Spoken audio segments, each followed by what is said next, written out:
السلام عليكم ورحمة الله وبركاته. أخواني الأعزاء، ألف مرحبا بحضراتكم. أنا بقالي فترة كبيرة أوي ما طلعتش، يعني قرفان زهقان متضايق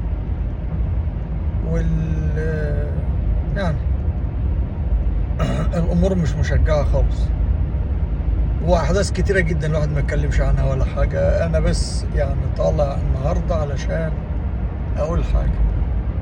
كل الدنيا طالعة بتقطع في فيتوريا وفي المنتخب عشان اتعادل مع موزمبيق 2-2. طب هو ده الدعم اللي احنا كنا بنتكلم عليه؟ يعني اظن بقى لو حد هيتكلم وهيقطع هيبقى العبد لله. ده انا بقول لكم انا مش هتفرج اصلا ولا هشجع. مش معنى كده ان انا ولا هشجع اتمنى له الخساره، والله ابدا، والله ابدا. انا بقول مش هشجع المنتخب ولا هتفرج عليه الا لما الاتحاد يمشي، اتحاد الكوره. انما انا يعني بالعكس، ده انا كان امبارح بعد الواد اللي اسمه الماحي ده، اللي هو اسمه ايه بتاع المغرب ده، هم هتقول لهم ايه؟ واقفين على رجليهم وزي الفل. كلمتين الخايبين اللي قالهم في حق مصر دول ما كانش لهم لازمه. كان نفسي بس اطلع اعلق، بس اقسم بالله زي يعني قرفان. يعني انا مثلا زي الولد العيال السعوديين لما طلعوا واتكلموا على الاهلي والبتاع والطعميه والكلام اللي بالكم منه ده، احنا تفاعلنا وطلعنا رغم ان انا مانيش اهلاوي، فاهمين؟ يعني انا شايف الاسنان مسنونه قوي لفيتوريا وللعيبه طيب ما احنا بنقول الدعم، يعني ماشي. ما هو انتوا كده بتكسروا الدنيا. الدعم الخطه واللي قعد ومصطفى فتحي وكهربا وقاعدين ليه وما نزلوش بتاع مش عارف ايه، والناس طالما مغلوب اعرف ان هيتقطع لحمك مهما كنت عملت. ولو انت افكارك كنت جينيوس فيها برضه هتقطع لحمك. فاحنا بنقول يا جماعة الخير، يعني الدعم وكل الدعم للمنتخب. انما اللي حصل ده بصراحة مش عاجبني. الكل ابراهيم فايق وميدو وايه ده ايه ده ايه ده ايه ده يا جماعة، ايه ده؟ ماتش عادي 2-2 ولسه الدنيا جاية. الدنيا جاية يا جماعة. يعني المفروض يبقى فيه دعم ويبقى فيه يعني تطلع للأحسن ونشد من أزرهم وبتاع. إنما ما عمدش تك تك تك، ضرب ضرب ضرب ضرب. يعني عندكم مليون سبب ومليون حق إن أنتوا تتكلموا وتقولوا اللي أنتوا عايزينه، بس مش ده المبدأ يا جماعة اللي احنا بنتكلم فيه، ولا ده اللي احنا عايزينه. فرجاء من حضراتكم الهدوء والتريث ونبني يا جماعة. نبني يا ريت نبني. بطلوا بقى اسلوب الهدم ده.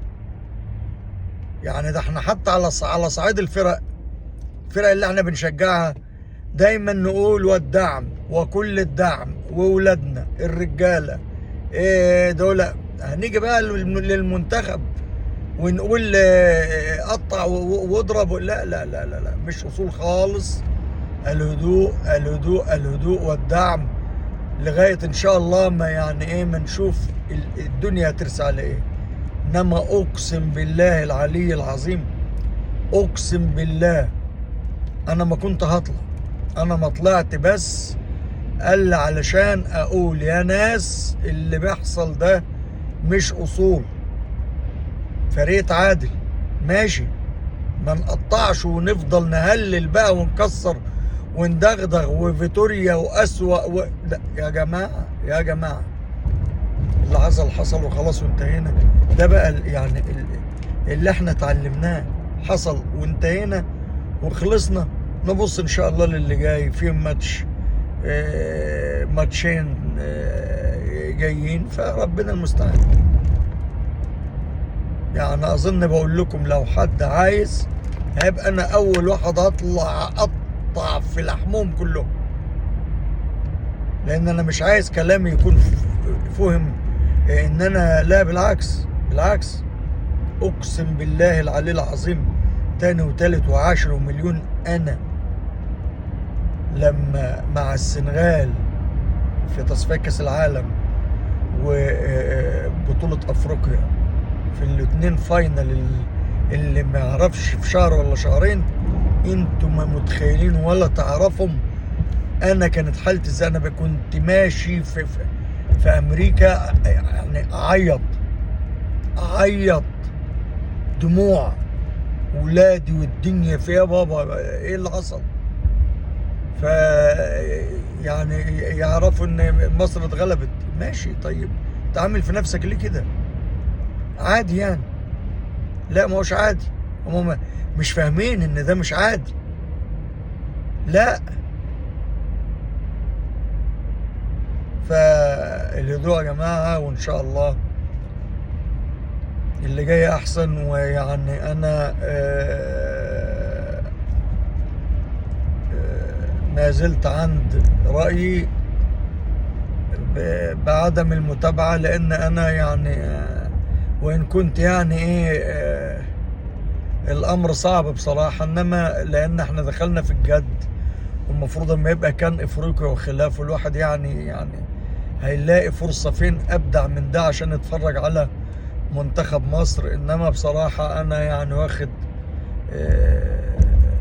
الموضوع جد من الاول خالص، واما نشوف ان شاء الله هترسى على ايه. ربنا يوفقهم ويطلعوا ان شاء الله قدام غانا احسن ما عندهم.